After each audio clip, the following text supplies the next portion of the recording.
Alô, alô, nossos amigos do poker, bem-vindos aqui a mais uma etapa do BSOP, é o nosso BSOP aqui no Band Esportes, essa é a etapa de São Paulo, o nosso segundo programa da etapa de São Paulo acontecida no meio do ano. Eu sou Juliano Maisano e ao meu lado o Leonardo Bueno, aqui acompanhando essa mesa do programa dessa semana. E aí, Bueno, tudo bom? Tudo tranquilo, Juliano. E essa é uma mesa que eu lembro que eu tava assistindo lá na hora, a transmissão da TV Poker Pro, já é uma mesa que estava muito agressiva, né? Então tiver aí na mesa, tá vendo aí o Galide Osman, o Blue Xadrez, Ramon Esfalzinho, Pedro Padilha, então, jogadores bem conhecidos no cenário de poker brasileiro aí. Perfeitamente, temos aí, ó, chegou o in-gap, que a gente fala, veio em fold até o botão, é o Eric que tá no botão com Dame 7, ele aplica aquele raise para roubar os blinds, né? Com uma mão mediana, Dame 7 offsuit, que a gente chama, que é de naipes diferentes. Normal isso daí, né? Porque tem o small blind aí, o Moisés, o Diogo, o big blind, e o Diogo ali era um dos chip líderes, olha quantas fichas ele tem ali na frente dele, mas o Eric também tá com muitas fichas, então é normal aí aplicar um raise independente das cartas que tem na mão para roubar os blinds, né, Bueno? Exatamente, essa é uma situação muito clássica, porque a gente vê que o Diogo tem a mão melhor, mas ele tá na posição mais vulnerável, então é muito mais provável que o Eric ganhe essa mão do que o Diogo. Porque se o Diogo não acertar nada no flop, provavelmente o Eric vai apostar e o Diogo vai largar. Então é o que nós vamos conferir. O Tininho é o dealer aí, o Tininho vai virar as cartas. Vamos conferir o que virou. Flop. Lá 5, 6 e 3, ninguém acerta nada realmente. Você vê que o Diogo tem o rei, que é a maior carta, então ele está à frente na mão. Ele sai dando mesa. Mesmo num board baixo assim, né, que ele pode imaginar que o Eric não tenha nenhum 3, nenhum 5, nenhum 6, ele sai dando mesa e vamos ver se ele vai aplicar algum raise ou vai deixar o Eric. O Eric dá o que a gente chama de continuation bet, né? C-bet, que ele foi o agressor pré-flop, ele atira de novo mesmo sem ter acertado nada. Isso é bem comum. E olha, como você falou, ele levou a mão. Foi uma jogada clássica aí de posição e continuation bet, né, que a gente pôde ver. Exatamente, essa jogada podia estar num livro, viu, Juliano? Porque é bem isso, você dá o rei, a pessoa paga com uma mão meio pensando em tentar acertar o flop. Não acerta, largou, e aí você nem precisa de fato ter uma mão forte para ganhar o pote. Agora você pensa, na posição aí do Diogo, ele poderia ter aplicado uma tribet, dar o re-raise para cima do raise aí do Eric no botão, porque o Eric vai dar esse raise com muitas mãos. E ele não vai pagar com Dame 7. E ele ganharia o pote sem nem precisar mostrar a mão dele. Exatamente. Então por isso que às vezes se você vai entrar na mão, é melhor você entrar dando re-raise nesse caso, né, do que esperar acertar um flop e largar ali, que você desperdiçou aquelas fichas que você pagou. A gente viu as fichas do Diogo, ele é um dos líderes. O outro a gente viu agora há pouco o Galide Osman também, que é o piloto da Stock Car. Inclusive mandar um abraço pro parceiro de equipe do Galide, que é o Thiago Camilo, que venceu a última corrida em Ribeirão Preto, grande amigo nosso, joga poker todas as etapas do BSOP. E venceu a última etapa da Stock Car. O Galide estava cheio de fichas, era o chip leader nesse momento, mas é um dos jogadores mais tights que eu vi. Também acho que é o segundo BSOP só que ele participa, ele está meio começando no poker aí mais profissional. Olha quantas fichas ele tem, ele que está ali no meio da mesa na posição 6, mas ele é muito tight, ele só joga realmente com mãos muito fortes. Temos um Ais-Ais aí agora, Bueno. E você vê que o Padilha está fazendo aquilo que a gente falou da última mão. Ele tá no small blind, ele sabe que o Diogo tá no botão e vai dar raise com várias mãos, né? O Diogo subiu do botão, ele tem jogo nessa vez o botão tem jogo, é um Ais-Ais, mas o Padilha, conforme a gente conversou antes, em vez de entrar só pagando, ele deu um re-raise pra sentir. Será que o Diogo tem jogo mesmo? O Diogo já voltou ao win de 1.325.000 e aí o Padilha larga. Ele acabou desperdiçando também algumas fichas, mas já que ele vai jogar, ele pretende jogar de uma forma mais proativa, vamos dizer, né? Exatamente. Quando o que está passando na cabeça do Padilha é o seguinte: eu investi aqui 120 mil fichas, mas eu posso ganhar os 50 do raise, mais o que tem nos blinds, que são os 63 mil. Ou seja, eu estou arriscando 120 mil para ganhar os 113 mil. Quanto que precisa passar isso para ser lucrativo? Precisa passar mais ou menos 50% das vezes. Então dessa vez o Diogo tem Ais-Ais, mas o Diogo podia ter uma mão, por exemplo, um 4-4 que ele larga. Ele pode ter, por exemplo, um 7-9 naipado que ele não vai pagar. Então tem várias mãos, você não pode nunca querer adivinhar uma mão do oponente. Tem que pensar sempre em range, que é o conjunto de mãos que o oponente tem em determinada situação. Certo, agora olha, o Rei 3 é a mão do Fayad, acho que está no small blind, vamos conferir isso. Olha, ninguém entrou na mão, ficou só pro small blind e o big blind, quer dizer, ninguém, o Galide que está no botão, que é quem geralmente iria agredir, a gente viu que o Diogo agrediu do botão, o Eric agrediu do botão, o Galide, como é um jogador tight, estava falando, deixou passar esse botão aí, deixou o small e big, e o Fayad tá pensando ainda, porque também tem uma mão um pouco fraca, mas numa briga de blinds é um rei, só que a gente já viu que o Vitoruso tem um par de 9 no big blind. Subiu. E aí? O que você faz quando alguém vem atacar aí, small blind atacando você, veio em fold de todo mundo, você tem um par de 9, Bueno? Eu já vou colocar mais ficha no pré-flop aí, vou dar uma tribet. dependendo do meu stack, eu já vou mandar o all-in pré-flop, mas pelo que eu tô vendo aí do Fayad, ele tem umas 600 mil fichas, então talvez seja muito grande o all-in. Faria exatamente o que ele fez. E mais ou menos desse valor mesmo. Então, o Vitoruso dá o raise aí para 112 mil. E aí o Fayad, que não tem posição, ele é o primeiro a falar small blind, a posição ruim em relação ao Vitoruso, tem que pensar, tem um rei 3, que é uma mão que ele quis meio que roubar o big blind, né? Aí você tem que aceitar, você tem que pensar o seguinte, você tentou roubar o blind, porque a chance do blind ter uma mão forte não é muito grande. Então você tentou, não passou, aí você vai pegar e vai pensar assim, mas o big blind pode me blefar nessa situação? Olha, pelo que eu vi do jogo do Fábio Vitoruso no dia, eu não acho que ele é uma situação que ele vai estar blefando numa frequência alta. Então, desiste. Eu acho que não tem nem muito o que pensar com esse rei 3. Mas ele tá querendo aplicar algum move aí. Ele deu um re-raise. Vamos ver pra quanto? 200 mil. 200 mil fichas. Re-raise... lembra que o Vitoruso fez o total 112 e agora ele fez um total 200. E aquele negócio, nessa situação, com o Fábio Vitoruso em posição, eu acho que as mãos que o Fayad pensa que o Vitoruso pode dar um raise e largar depois, pensa mãos como, sei lá, um Ás 7, um rei valete, são mãos que eu acho que o Vitoruso estaria mais propenso a só pagar pré-flop, porque ele está em posição. Né? Então quando a gente fala não vai ficar pagando muito para ver flop, se você paga em posição, sabendo que seu oponente tem um range meio que de roubo, e aí de vez em quando você vai fazer uns moves pós-flop, vai tentar blefar, não vai precisar necessariamente acertar a mão para ganhar o pote, aí é uma situação que você pode pagar, diferente daquela situação do Diogo que ele pagou fora de posição. Por isso que eu não gosto desse move do Fayad aí, porque acho que é uma situação que o range do Vitoruso tende a ser mais forte. Mas o Vitoruso deu crédito aí, respeitou o rei do Fayad, e o Fayad aí foi corajoso com esse rei 3 aí, conseguiu puxar essa mão. Eu não gosto da jogada do Vitoruso aí, de tribetar por valor 9-9, e aí quando ele toma o all-in, que não era um all-in muito grande, largar, né? Então, quando você tribeta uma mão, você tem que ter um plano já. Ou seja, o plano aí é tribet call, não tem... Se o plano é tribet fold, é muito melhor você só pagar e manter as mãos piores no pote e jogar o poker pós-flop. Então, não gostei nem um pouco dessa jogada aí do Vitoruso. Ainda mais uma dinâmica tão agressiva quanto é a de small contra big blind. E o Fayad para fazer o que ele fez? É porque ele tá meio que naquele metagame, tipo assim, o Vitoruso deve estar achando que eu quis roubar o blind dele, não deve ter tão forte, vou dar outra mesmo aqui com rei 3. O que ele também pensou para fazer aquele com rei 3? Tem alguma dinâmica que eu não conheço, que eles tenham jogado muito tempo numa mesa que eu não vi, ou ele sabe que o Vitoruso é duro mesmo e vai preservar a vida dele no torneio. Mas a única explicação para ele empurrar esse rei 3 é essa mesmo. Tipo, achou que o Vitoruso estava blefando para cima dele. E é aquele negócio, geralmente você tenta fazer o jogador foldar uma mão quando ele tem um range que grande parte é fraco. Sim. Você nunca tenta fazer um blefe para tentar fazer o cara foldar uma mão forte como era esse 9-9. Bom, agora o Vitoruso dá o raise com par de 4 e o Diogo dá um re-raise para 100 mil aí com rei dama off aí. Ele deu call fora de posição aí. Isso. O Diogo, eu vou confirmar, mas o Diogo... Isso, o Diogo é o Big Blind. Ele defendeu, o Diogo é o Big Blind. O Vitoruso deu um raise do cutoff, ali uma posição antes do dealer. E o Big Blind, o Diogo defendeu aí, dando um re-raise com o Rei Dama, e o Vitoruso pagou. E aí vem 7, 10 e Ás.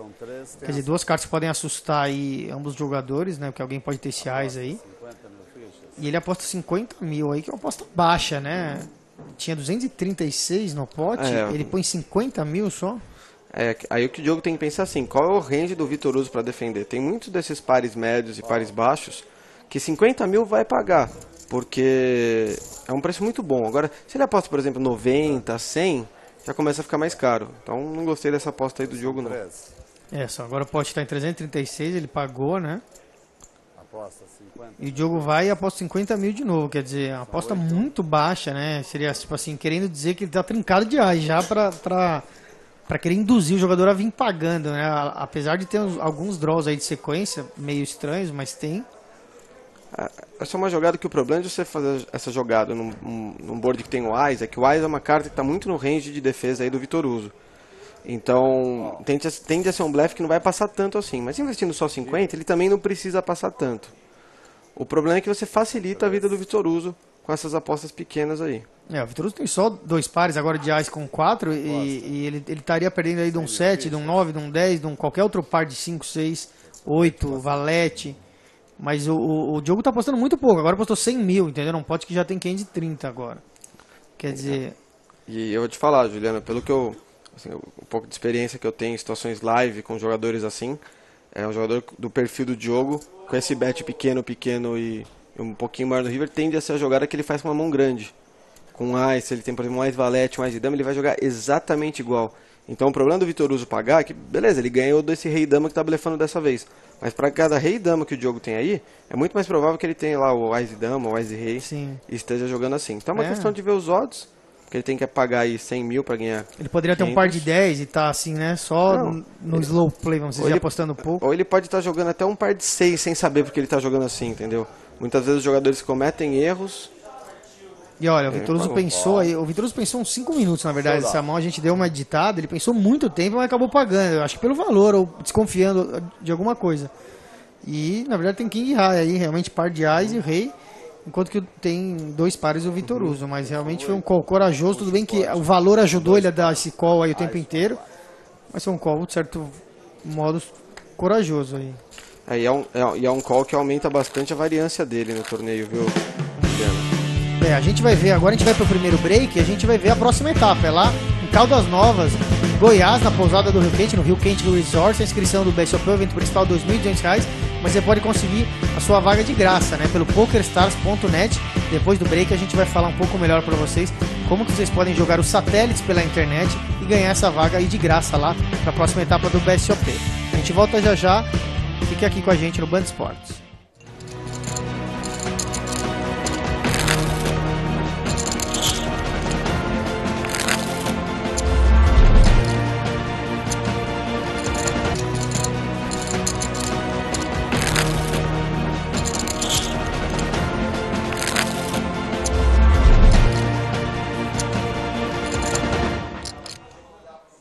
Pois é, estamos de volta, a gente viu aí algumas mãos interessantes, o Vitoruso acabou de puxar aquela mão, tá ali juntando as fichas ainda, com um par de 4, pagando o re-raise de Rei Dama do Diogo, jogador do Rio de Janeiro. O Diogo chegou via satélite aí, né, ele é um dos jogadores que ganhou a sua vaga no BSOP por satélites do PokerStars.net. E lembrar o pessoal de casa o que são os satélites, né, satélites são torneios que você joga ao vivo ou pela internet, satélites de graça, alguns na internet, ou pagando alguns valores, como tem o ao vivo no próprio evento do BSOP, ou em alguns clubes espalhados pelo Brasil, que são parceiros do BSOP. Você paga lá, em vez de pagar R$ 2.200 que é a entrada, você pode ir no satélite ao vivo com R$200, R$250 que é o satélite do BSOP, você conseguir a sua vaga. Você joga lá, a cada 8 jogadores mais ou menos que entram no satélite, e satélites entram 150 jogadores, 200 jogadores, daí 20 vagas, 30 vagas para o BSOP, você pode jogar o BSOP sem ter que pagar os R$2.200. Ou, como a gente falou, pelo PokerStars.net de graça, tem free rolls todos os dias, com classificatórios para todos os finais de semana, você ganha uma vaga ou um pacote para o BSOP. Satélite é sempre algo muito importante para quem está controlando o seu bankroll, que a gente chama, né, quer dizer, o seu dinheiro ali para o poker, você conseguir jogar um torneio mais caro do que você teria dinheiro para jogar, gastando muito menos, né, Bueno? Ah, com certeza, Juliano. E além disso, no satélite você também se diverte jogando. Então muita gente tem no poker uma espécie de hobby, uma diversão, e não tem a pretensão de jogar de maneira assim, para ser lucrativo, né, no jogo. E a satélite propicia isso, que você tem algo a disputar, você está disputando uma vaga, você se diverte lá, tentando saber o que o oponente tem, ler, enganar ele, ganhar fichas. E se der certo, você ainda vai participar de um torneio como o BSOP, que é uma experiência que acho que todo jogador de poker tem que ter um dia. Isso, agora a gente vê o François apostando ali com o dama e valete de espada, uma mão interessante, e o Diogo defendeu só dando call com par de 10, né? Ele só deu call pré-flop, ele não deu re-raise com par de 10, acho que ele está no small blind, ele poderia aplicar um re-raise aí, acabou só pagando. Vem um flop 3, 6 e 8, quer dizer, ótimo aí pro Diogo. E ele sai dando mesa e o François vai dar o que a gente chama de continuation bet. 70 mil fichas? É, tá no small blind ali o Diogo. Você vê que o botão tá na frente do Moisés aqui de amarelo. Anuncia.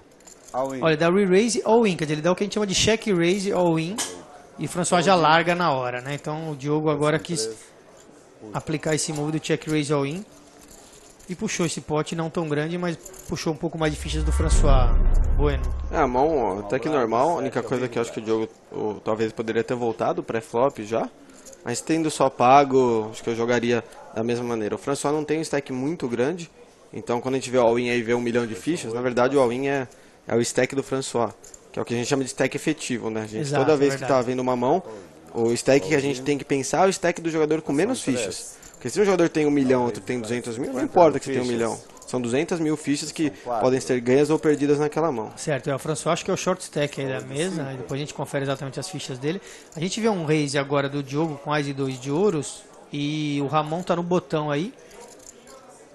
E essa mão a gente vai jogar sem saber as cartas do Ramon, Bueno. A gente não conseguiu, a câmera não conseguiu gravar essas cartas, mas a gente deixou ela aqui até pra gente pensar assim, como é que é a vida de alguém que tá jogando ao vivo lá. Então o Diogo tem Ás e 2, aumenta, e o Ramon vai entrar aí na mão, a gente não vai saber o que é, mas vamos tentar analisar a mão, mesmo sem saber. Ele tá no botão, que quer dizer, ele tem uma boa posição sobre o Diogo. A gente vai analisar essa mão do ponto de vista do Diogo. Então, primeiro a gente vai perceber que o Diogo está se envolvendo em bastante mãos, né? A gente viu aqui no programa já 3 mãos que ele se envolveu. Isso. É óbvio que nessas mãos ele tinha jogo, mas a gente não sabe que... Eles não sabem que a gente tinha jogo em todos. Sim. E aí, se eu tô no lugar do Diogo e eu tô vendo o Ramon, tô vendo o Ramon agressivo, mas o Ramon sabe que eu tenho o perfil lá, aquele perfil que o pessoal chama de tiozão, cara que não é profissional do jogo, cara que vai pagar com mão pior. Então, na minha cabeça, eu acho que o Ramon para tribetar aí, ele tem um range que pende mais pro lado forte. Então, eu no lugar do Diogo, com esse meu Ás e 2 na iPad, que é muito dominado, eu já vou largar, porque eu não quero jogar fora de posição contra um bom jogador como o Ramon. Certo, mas o Diogo paga. Eu vou até... exatamente o que você falou, eu lembro bem de todos os jogadores. Eu acho que o Diogo foi o que mais me chamou a atenção nesse penúltimo dia do BSOP, porque eu nunca tinha visto ele. Inclusive foi o primeiro BSOP, depois ele me confidenciou isso. E ele começou a jogar há pouco tempo, mas ele jogava quase todas as mãos mesmo. Então, com certeza, ele está jogando uma gama grande aí de mãos. E aí vem um flop como esse aí, Rei 8 e 3, né? O jogo sai dando mesa, ele não tem posição, não tem muito o que fazer. E esse é o problema de você pagar fora de posição. E eu falo pra você, Juliano, se o flop ao invés de ser Rei 8-3 é Ás 8-3, ele estaria na mesma situação ruim. Porque ele tá com Ás fraco, que eu acho que o Diogo não vai saber largar, e o Ramon só ia mandar colocar muita pressão nessa mão com Ás mais forte. Certo. Então ele fica numa situação muito complicada aí dando esse call pré-flop. Pra vocês de casa entenderem, o Ás fraco do Diogo é o Ás mais fraco que existe. Ele tem Ás e 2, quer dizer, qualquer um que tiver Ás e 4, Ás e 5, Ás e 6, ou provavelmente o que o Ramon pode ter, um Ás e Rei, Ás Dama, Ás Valete, qualquer Ás mais forte vai ganhar dele no kicker, a não ser que ele acerte o segundo para o 2, né? Aí o Ramon aposta, o que a gente chama de continuation bet, e o Diogo larga, e ninguém vai saber o que o Ramon tinha. Talvez ele está assistindo aqui, ele sempre assiste o nosso programa, ele vai dizer no Twitter dele aí, a gente vai acompanhar. Então, mas o Diogo, assim, o que acontece? Você está jogando com Ás fraco, você tem que largar a mão no flop, o jogador te dá um re-raise ou um bet, você não acertou nada, você tem que largar, e você fica ainda sem saber o que o outro jogador tem, a não ser que ele mostre a carta, o que é muito raro dos jogadores mais profissionais de mostrar suas cartas sem necessidade, né? Exatamente. E um ponto interessante, Juliano, a gente falou aí do Galid, que está jogando muito tight. Então, o jogador que ele não tem a experiência de um jogador profissional, é muito importante para ele jogar até tight, porque ele se envolve em spots que ele não é tão explorado, porque ele tem a força da carta para defender ele. Agora, quanto mais o jogador se envolve em spots onde ele tem que ter habilidade, tem que pensar, tem que tomar decisões difíceis, aí a habilidade do jogo vai contar mais, aí o jogador profissional vai ter uma vantagem.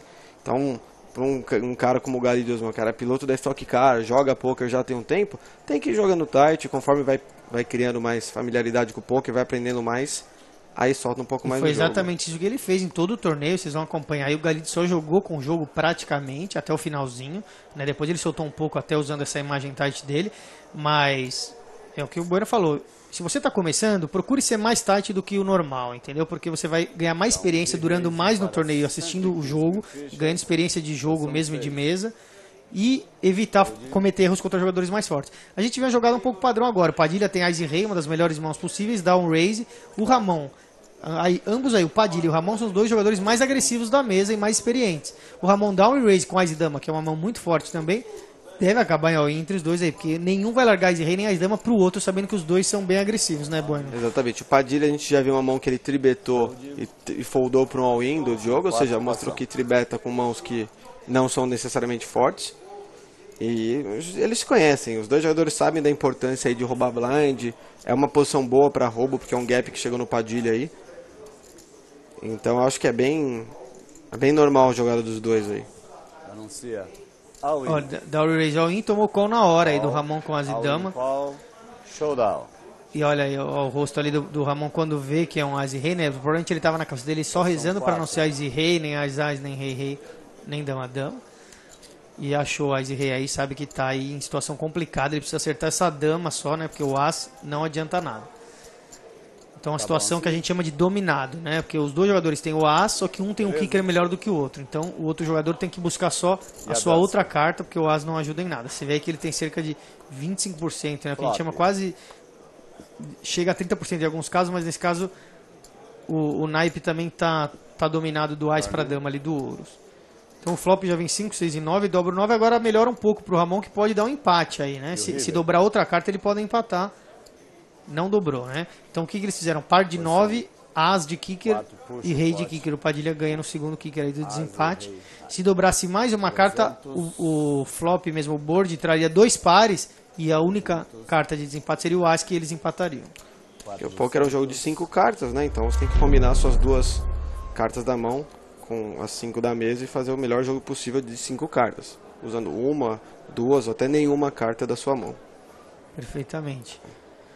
Temos aí os blinds subindo, o dealer mudando, né? A gente acho que está aí já em 20 mil. Não, acho que está 15 mil, 30 mil, não sei, não vi ali na arte, mas vamos analisar aí. Acho que é isso. Lembrando que os blinds nesse BSOP de São Paulo duravam 1 hora, né? Então a cada 1 hora subia o blind e os antes, que era uma aposta obrigatória. O François tá short stack, tá com 145 mil só, já dá o seu all-in. De As e 9, ele tá uma posição antes do botão, né? Então uma mão razoável aí para dar um all-in nessa situação dele que tá meio desesperadora. Olha, e contando que ele tem 5 blinds, aí qualquer coisinha mais ou menos já é para de all-in, viu? Se ele tem, por exemplo, 8 e 9 off, já tem que mandar o all-in. Porque se ele ganha esse pote pré-flops, o stack dele vai crescer aí em 50% quase.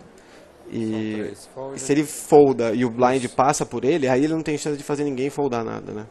Certo, e agora o Padilha está no small blind com par de 9, ele pergunta quantas fichas tem o Ramon, que foi o jogador que ele acabou de dobrar em cima do Ramon, né? Então ele machucou bastante o stack do Ramon com aquele As-Rei contra As-Dama. Ele olha pro Ramon no Big Blind e fala, quantas fichas você tem? E aí o Ramon fala, tenho só mais ou menos isso aqui. Aí o Padilha vai all-in por cima, pondo todas as suas fichas também. Aí o Ramon larga e fica o all-in apenas entre o Padilha, par de 9, contra o François com As e 9. Quer dizer, só o As aí pode salvar o François, ou um flush, claro, mas o 9 não adianta nada nesse caso. A não ser que ele empate com uma sequência ali usando o 9. Não, parece que não vai ser o caso. Dama, Rei 7, então ele procura só o 9, o As, né? Se a chance dele agora é 7%, apenas vem um 10 e acaba par de 9 aí ganhando essa mão. Então o Padilha elimina aí o François. O François é um jogador francês que mora aqui no Brasil há algum tempo. Inclusive jogou comigo numa mesa na World Series of Poker. Ele estava lá em Las Vegas nesse ano. A gente estava jogando um cash game ali baratinho para passar o tempo enquanto os nossos amigos estavam jogando a World Series, outros eventos. E a gente sentou um do lado do outro ali, conversei bastante com ele. Vou mandar um abraço aqui pro François, um cara que está sempre nos torneios aqui de São Paulo, muito simpático. E a mesa agora está com 6 jogadores, então ela abre espaço para um jogo mais agressivo. Como a gente falou, por exemplo, da estratégia do Galide de ficar muito tight, quando você tem só 6 jogadores na mesa, ele vai ficar muito tight, só que os blinds vão passar nele numa frequência maior. Então fica um pouco mais difícil para essa estratégia ser lucrativa. Agora o Padilha está no botão, né? Tem um As Valete, quer dizer, uma mão forte até para uma mesa six-handed, e ainda mais do botão, né? Que é uma posição que podem achar que ele está querendo roubar os blinds. E olha só, situação parecida com aquela de As-Rei para As-Dama, só que agora é o Ramon que tem As-Dama contra o As Valete do Padilha. E o Galide, olha, tem par de 8, né? Então, uma mão melhor do que os outros dois, tá no Big Blind, sabe que o Padilha vai ser agressivo do botão, que o Ramon, sabendo disso, pode voltar ao com algo não tão forte assim, e tem um par de 8 que é um par médio, né? O que fazer aí com um par de 8? Lembrando que o Galide é um jogador bem tight. Olha, eu acho que mesmo ele sendo um jogador tight, ele tem que ter a consciência que o Padilha vai dar o raise no botão com muita coisa, e o Ramon vai mandar esse all-in com muita coisa por causa disso. Por exemplo, vários pares para baixo do 8. Porque se o Ramon tem aí qualquer As, inclusive, ele vai mandar o all-in, porque ele está aí com um pouco mais de 10 blinds, então As e 5, As e 6, As e 7. Então eu não gosto desse fold do Galide aí não. Mas o Galide tight como vencendo, né? E chegando aí perto já da mesa final aí nesse torneio, resolve largar o seu par de 8. Eu tenho quase certeza que se ele aplica um re-raise ou um all-in aí, o Padilha vai largar o As Valete, ele vai se isolar contra o Ramon, né? Com certeza, assim, o all-in dele faz o Padilha foldar. E até onde a gente sabe, o Padilha só deu um raise no botão. Ele não mostrou muito mais força que isso. São 5 Ás e Dama. Que ele podia estar dando com qualquer coisa. A gente vê os jogadores da Raise no botão aqui com Dama e 7, com 10 e 3, qualquer carta. Bom, agora é o Ramon que está dominando o Padilha, né? As e Dama contra Ás Valete, vira tudo de copas e os dois têm copas, mas o Ramon tem a Dama de copas. Então continua dominando o Padilha aí, mesmo que vire um flush. Bate um 5 e não vem, pelo visto, nem o Valete, nem a Dama, nem o As. Só o Valete salvaria o Padilha aí e eliminaria o Ramon. Só não bateu o Valete. Ele avisa a torcida dele ali que é só não bater o Valete. E dobra aí o Ramon. Então tudo aquilo que o Padilha ganhou, agora o Ramon puxa um pouquinho de volta. Não sei, não lembro exatamente se foi o mesmo valor, mas acho que foi um all-in um pouco menor agora. Mas ele volta pro jogo. E o Galid largou o par de 8 que teria vencido a mão. É aquele negócio, a gente nunca pensa muito em, Claro. sabe, que a mão teria ganho dessa vez. Na verdade, seria um coin flip contra o Ramon. Isso. Só que também seria um coin flip contra essa mão específica do Ramon. Às vezes vai ser um 8-8 contra um Ás 7. Às vezes é um 8-8 contra um 2-2 que ele tá dominando pesado. Certo. Às vezes é um 8-8 até contra um Ás e estaria ferrado, né, meu irmão? Mas o mais certo seria ele dar uma isolada ali e jogar só contra o Ramon, né? Isso, até porque ele tem um stack muito, muito grande, então... Sim. Ele era o chip leader. A gente vê que mudou agora, né? Os jogadores da mesa mudaram, aconteceu o que a gente chama de redraw, né? A gente estava acho que em 3 mesas e diminuiu para 2 mesas, acho, aí no torneio só. Ou agora caiu para... acho que diminuíram para 18 jogadores nesse momento. Então foram ressorteados. Você vê que alguns jogadores continuam como o Vitor Uso, o Ramon, só que em posições diferentes, que ressortiu completamente, né? A gente vê o José Luiz, é um jogador novo, ele que é lá do Maranhão, apareceu agora aí na nossa mesa. Ao lado dele temos o paraguaio Marcelo Filártiga, que também já chegou, acho que se não me engano, em segundo lugar ou terceiro lugar em outra etapa do BSOP. Ele já ficou ele já chegou em 2 mesas finais do BSOP, o Paraguai. E temos aí o Fayad continua, só moveu uma posição, temos o Bruno, temos o Alex Jelinski e temos quem começou o chip leader esse dia, que é o Guilherme Pita aqui, na posição 9, ele está de verde ali. São 7 qual? Bom, o Bruno resolve defender o seu Big Blind aí com o Valete 10 naipado, que é uma mão que eu adoro, vocês sabem disso. E ele está dominando ali, mal sabia ele, mas está dominando o Zé Luiz aí, que tem Valete 9 naipado. Jogo para Essa é uma situação que o preço para ele pagar também é muito barato, então já começa a valer a pena defender. Isso, ele acerta o segundo par aí da mesa, né? Bate rei, Valete 4, ele tem o Valete, os dois na verdade tem o Valete, então os dois podem se sentir à vontade aí com esse Valete no flop. Só que os dois dão mesa meio que dando um certo slow play ali, né? Porque ninguém deve estar com medo do rei, deveria continuar apostando algum deles, né? Acho que na verdade quando o Zé Luiz dá o check aí, ele tá na verdade querendo induzir um blefe do Bruno. Ele tá pensando, se eu aposto, ele vai me pagar com rei, vai me pagar com algumas mãos piores que o meu Valete, mas é basicamente só isso. Então, na cabeça dele, a aposta não tem muito valor. Check. Mas aí quando ele dá o check, talvez o Bruno, se tiver, sei lá, um Ás e 10, alguma coisa assim, vai sair atirando no turn e ele ganha mais fichas. Não foi o caso. Bateu 7 e ninguém ainda atirou. Então, o José Luiz, já olha as fichas e já pensa em atirar. Então, acho que ele pensou igual você faria, né, Bueno? Ele deixou para tentar ver o Bruno blefar. Como o Bruno blefou, ele falou, bom, então deixa eu apostar aqui e vamos ver o que vai acontecer. O único problema desse tipo de jogada é que contra um jogador que observa mais o jogo, ele vai perceber que o seu range de apostar nesse flop ele é muito polarizado. E o que é um range polarizado? Que vai ter ou mãos muito fortes, tipo um par de rei para cima, ou um blefe total. E aí quando o seu range fica polarizado, ele fica fácil de ser lido pelo oponente. Mas eu acho que nessa dinâmica, o jogo nine-handed, sem muitos spots que um jogo vai jogar contra o outro, isso não é um problema tão grande. Porque quando que o Zé Luiz vai enfrentar o Bruno de novo numa situação dessa, entendeu? Certo. Bom, o Bruno paga e agora dobra o 7 aí. Então ambos têm 2 pares aí com o kicker de rei, né? Por isso que tá 0% ali, eles não têm chance de ganhar. Os dois dão mesa, agora eles ficaram com medo do 7 ou do rei, não sei com o que. Não quiseram apostar. Eu acho que o Zé Luiz não apostou porque ele sabe que não tem muito do que ganhar valor, né? Então para cada, sei lá, um par de 10, par de 9 que o Bruno possa ter na mão, vai ter algum rei fraco que jogou de uma maneira passiva. Então não, eu gosto do jeito que o Zé Luiz jogou essa mão. Tipo, eu acho que eu até jogaria igual, sim. Certo. Bom, e eles empatam essa mão. A gente volta aqui falando para vocês a próxima etapa de 5 a 9 de setembro lá em Caldas Novas, no Rio Quente Resort. Os pacotes no hotel principal do evento já estão esgotados, tá? Você pode procurar pokerviagens.com.br, falar com eles que eles têm os pacotes e eles vão te dizer aí que opções você tem de hotel lá perto para jogar esse BSOP. Eu estarei lá, o Bueno também, todo o pessoal do BSOP vai para essa etapa e é uma etapa imperdível ali porque o resort é muito legal para levar a família. A gente já volta.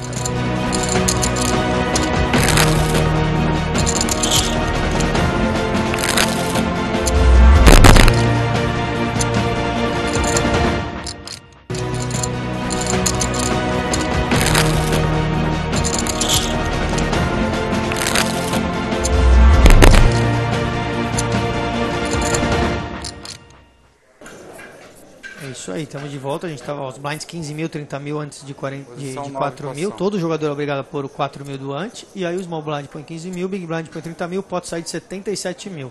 Temos acho que 8 jogadores só nesse momento, não tem ninguém na posição 1.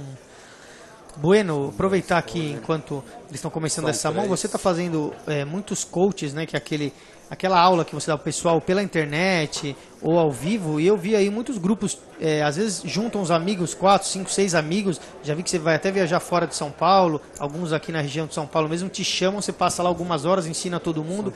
Como é que o pessoal tá pegando mais gosto pelo poker, tem te procurado mais, e como que faz para te achar?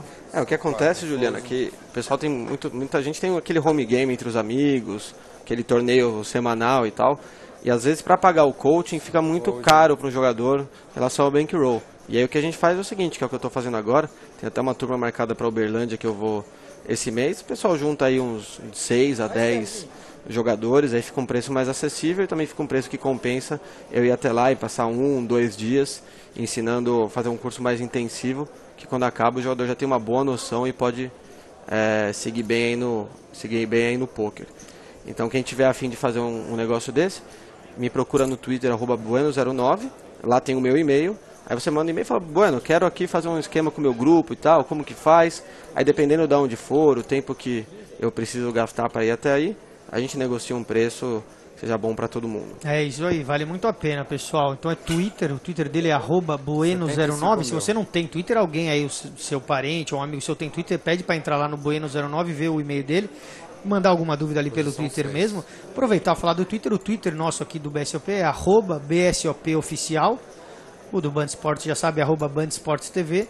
E o meu é @jmaesano. MAESANO. Temos uma mão que o Marcelo Filartiga aumenta aí com As 4. Ele também é um jogador meio tight, o Filartiga, viu?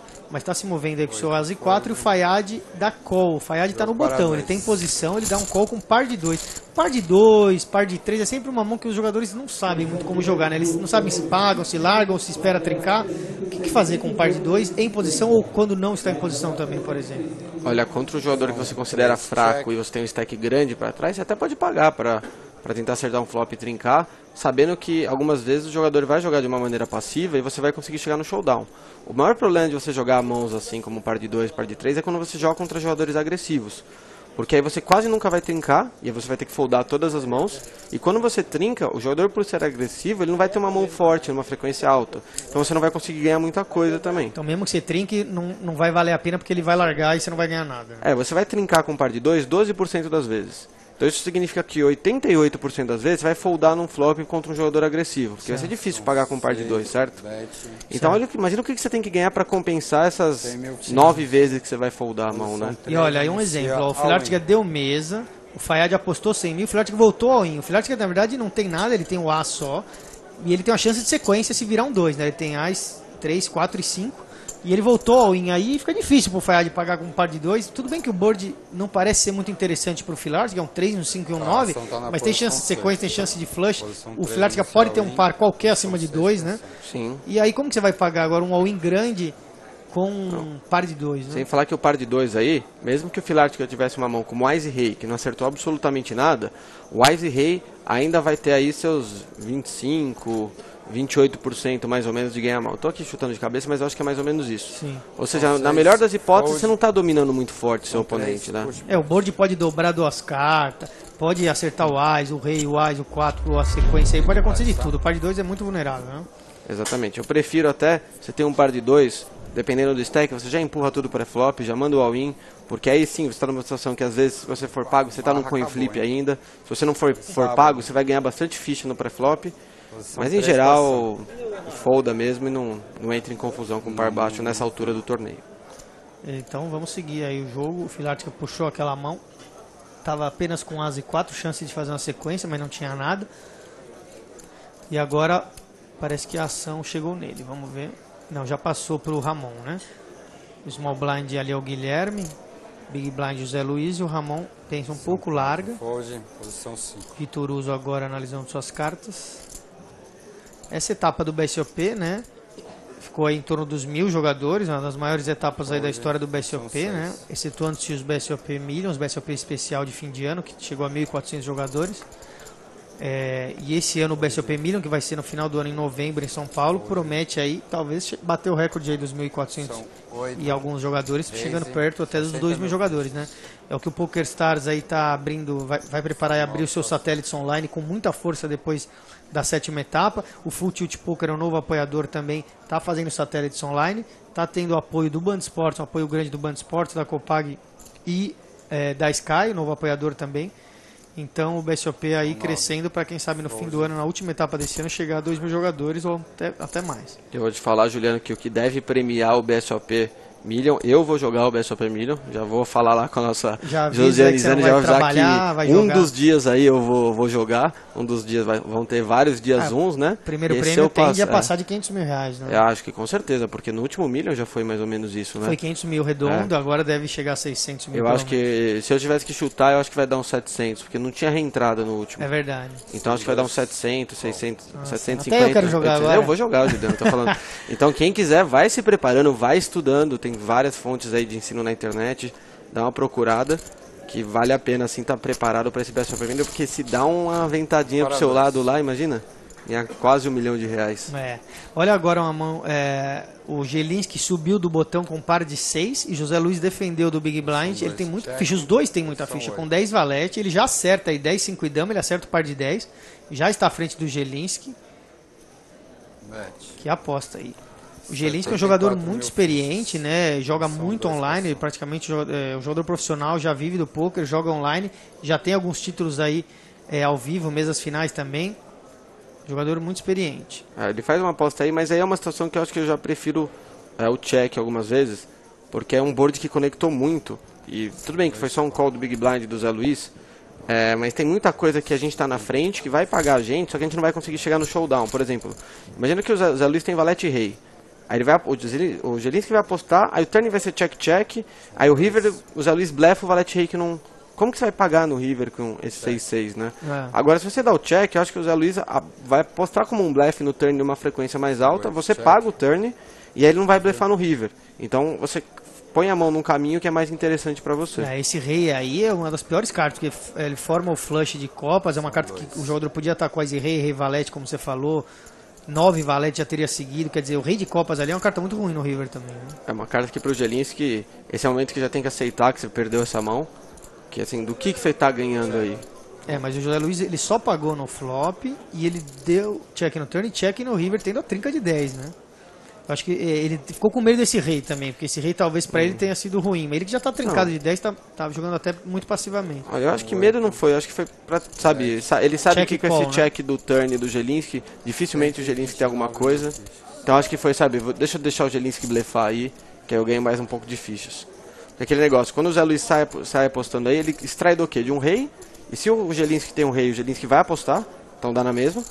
E a dama, se o Gelinski sai, se o Zé Luiz sai apostando, não sei se paga aí, entendeu?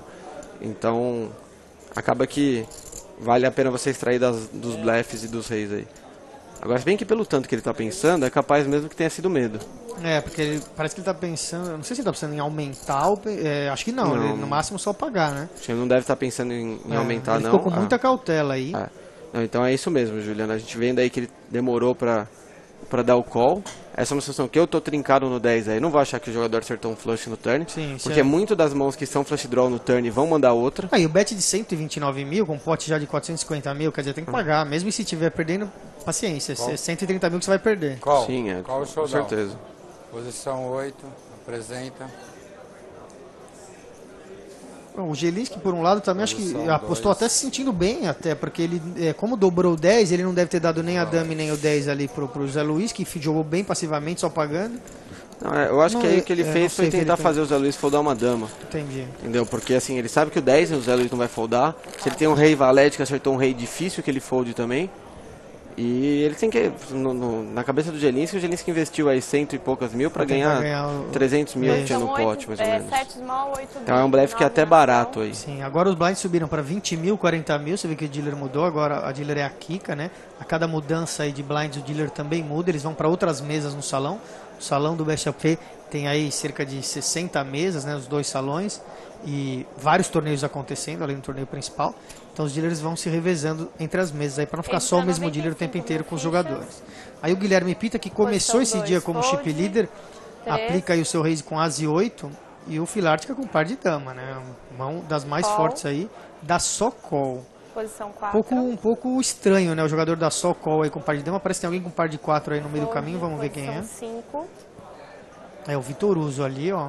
Mas essa jogada você costuma fazer de dar só o call com par de dama quando você sabe que tem um jogador muito agressivo para trás, ou alguém com stack para push. Falta 5 mil aqui. Então, alguém que vai isolar aí para você... Porque assim, na cabeça de um pode cara nos blinds, gente, né? pode atrair um cara nos blinds aí que tenha uns 13, 14 blinds. Ele já pôs 40 mil aí.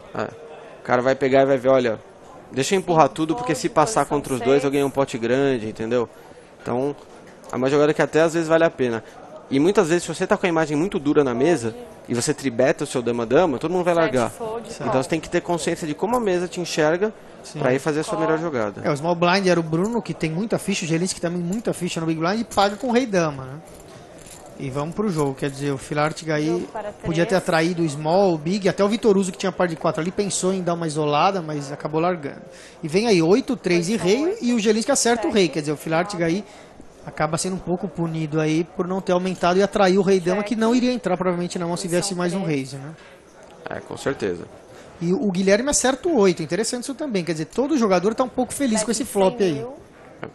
E uma coisa que eu não gosto é essa aposta do Filartica aí. Eu acho que contra 2 é uma situação que ele poderia dar a mesa e chegar no turn. E deixa o turn dar uma conectadinha melhor, assim, mesmo que bata uma carta de espadas no turn, não é ruim pra ele. Certo. Agora, se ele aposta, toma aí 2 calls e aí bate uma carta de espadas, aí é...